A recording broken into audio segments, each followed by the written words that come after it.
Welcome to Off the Shelf, Conversations with Authors. I'm Martha Kofod, and our guest today is Beverly Dawson. We're so happy that you are with us today.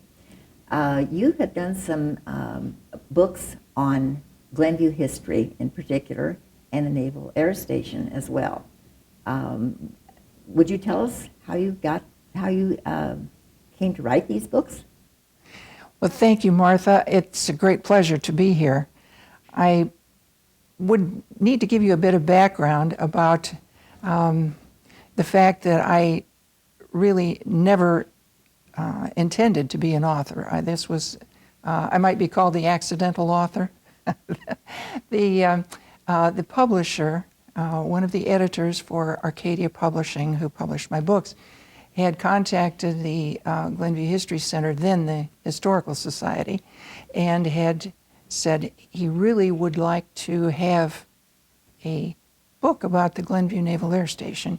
He'd grown up in Northbrook and loved being on deck when the air shows took place. He said, I have such wonderful memories, and I think we need a book about that. It turned out that at the time the air station closed, or in the years prior to that, years and months leading up, a lot of veterans who had served here at the air station visited, and I began hearing their wonderful stories. And I would say, you need to write this down because this is a huge piece of American history. Unfortunately, the only gentleman who made a serious effort at writing his memoirs passed away before they were finished, and that was lost to us. Well, that's unfortunate. When you say he visited here, did you mean at the Historical Society or the Naval Air Station, and how did your paths happen to cross? To be sure, the gentleman I'm speaking of was from Northbrook, and our paths crossed pretty often at events. He was interested in history, and so I would see him from time to time. The other thing that happened at the air station was various squadrons and other groups would meet from time to time. They'd have reunions. So on that basis, there was lots of activity and people telling sea stories, as they call them. It was fascinating to hear. I think my personal recognition of the importance of the base was at the time of the last air show in 1993, when the Navy came to the Historical Society and said, we want to tell the story of the base because we know this is going to be our last air show. Even though the base would not close for 2 more years, they were drawing down their personnel, and they said, there's no way we can do another air show. So would you help us tell the story of the history? Was this the local commander who contacted you? It was the public affairs officer who contacted us. And when we said, well, we'd be happy to help, but we kind of thought you would have the collection. We thought you would have the history. And he said, I don't have the people anymore to put it together. So we began to delve into our records, dusted off some old newspapers and all sorts of files that we had, and lo and behold, we discovered that this base was the center of training carrier pilots during World War II. That story had apparently been lost to, forever. Hopefully not forever, but in the interim, that story had just gone dormant. And once we began to delve into that, we discovered other connections with history that we felt very strongly that this needed to be preserved. That's very surprising. Speaking of the history, now, did you go back to the history of the base before it became Naval Air Base? Yes. Did you go all the way back? Yes, when it was the Curtis Reynolds Wright Airfield.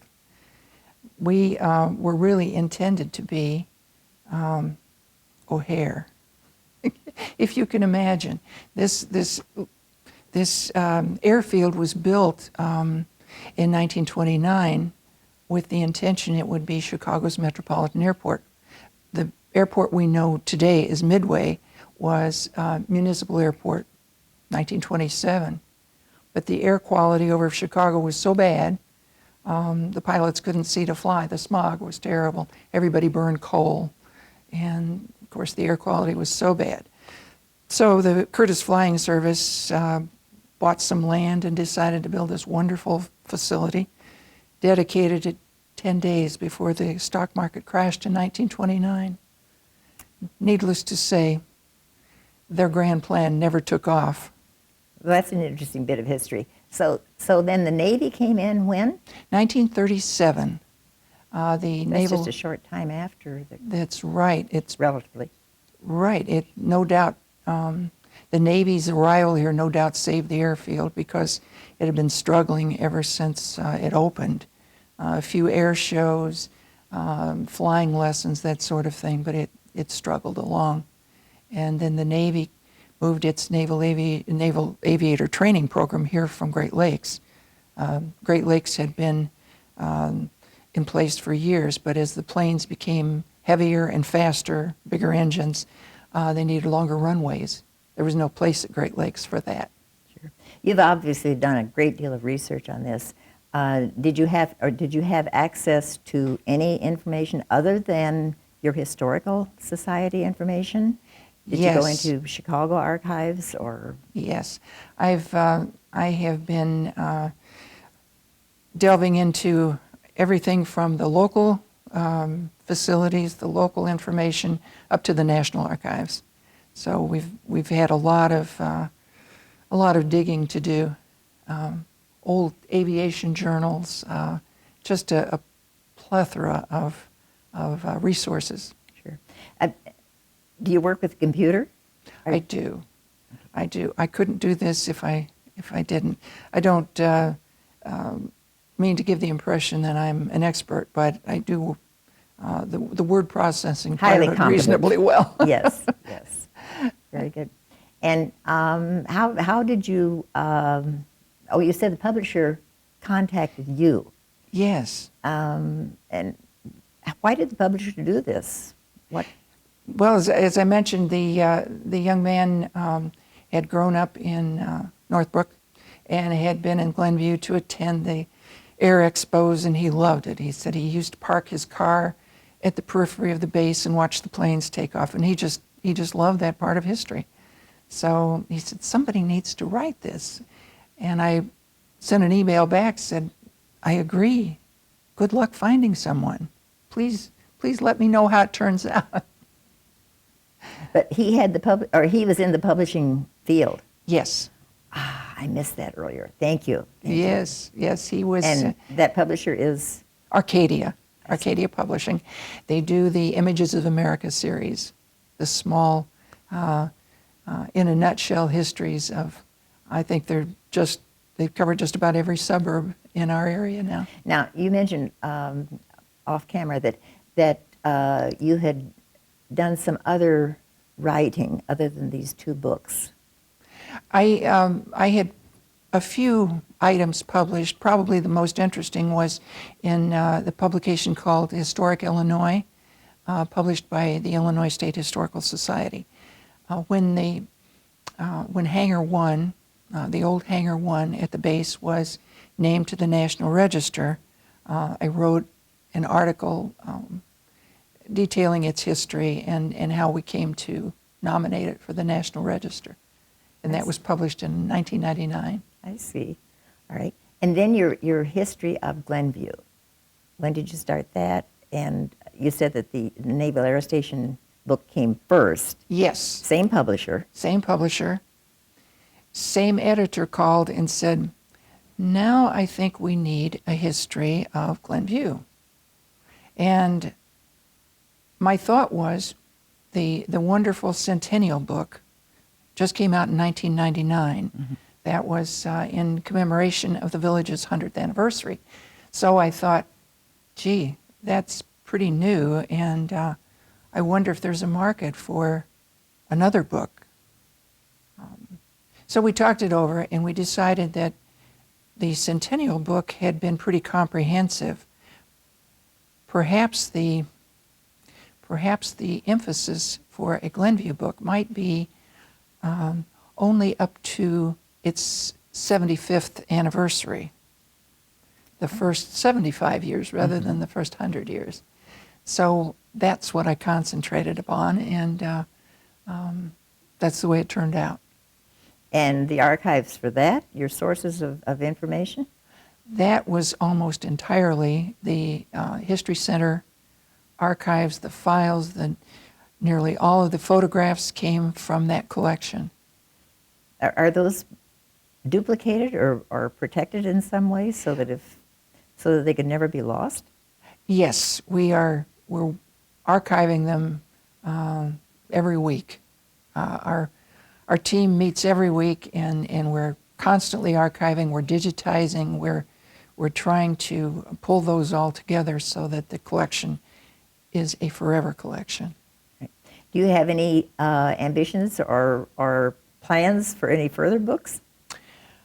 The next one, and when I say next one, I have been working on this topic for quite a while.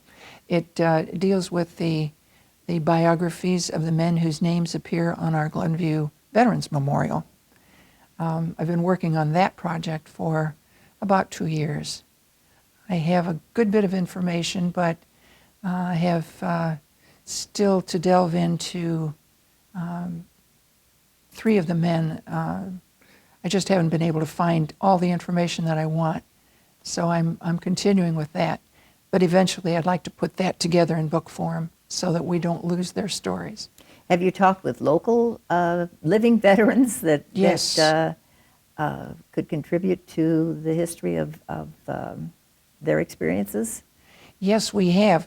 The History Center, then the Historical Society, had done a project with the state of Illinois back in 1995, to commemorate the 50th anniversary of VE Day, actually the end of the war.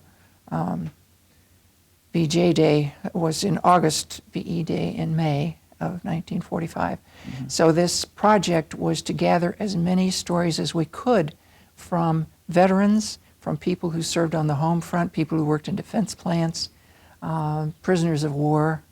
We have a collection of about 75 of those now in our files. Those were duplicated. They were, back in the day, they were audio interviews, and we duplicated the audio tape, sent that to Springfield, and that was then meant to go onto the National Archives. Ed, do you plan to pull that together into any kind of a publication? I hadn't thought about that. You raise an interesting question. If I were 25 years younger, I might have a better answer. What about your background for writing? Were you always interested in writing? I never had the idea that I wanted to write the great American novel, or never had the thought of writing fiction, or in fact, I don't think I'd be very good at fiction.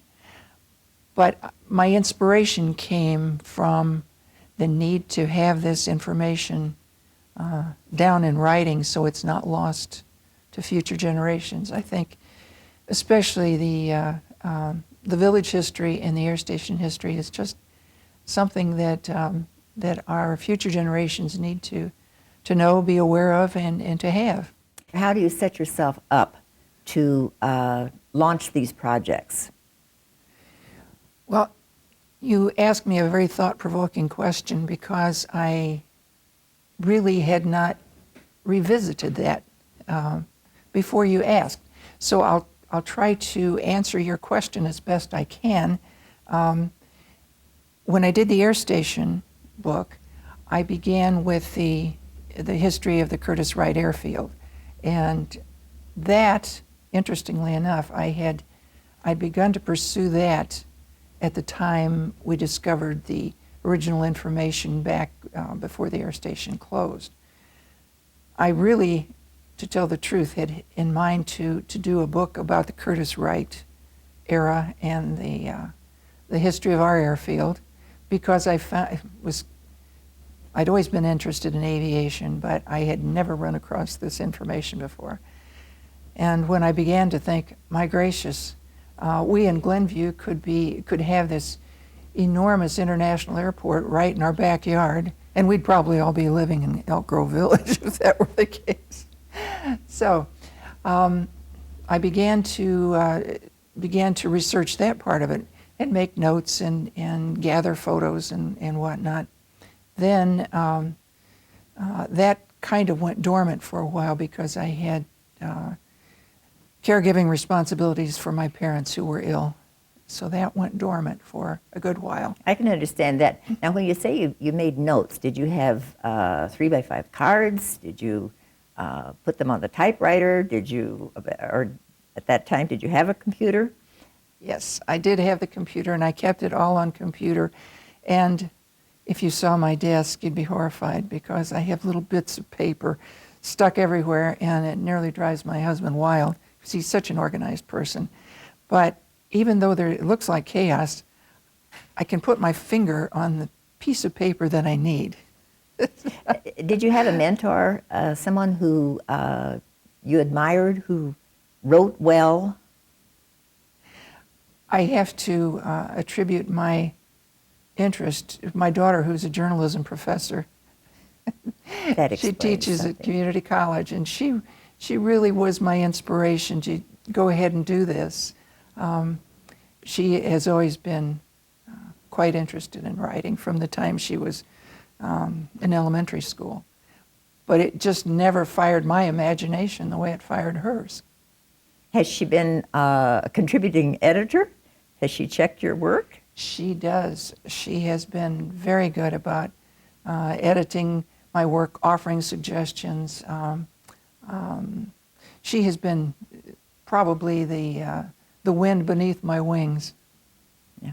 And in the Historical Society, do you have other people there who write that you can confer with? We have more people who are interested in oral histories than writing at this particular time. Needless to say, I've been associated with the History Center now 21, 22 years.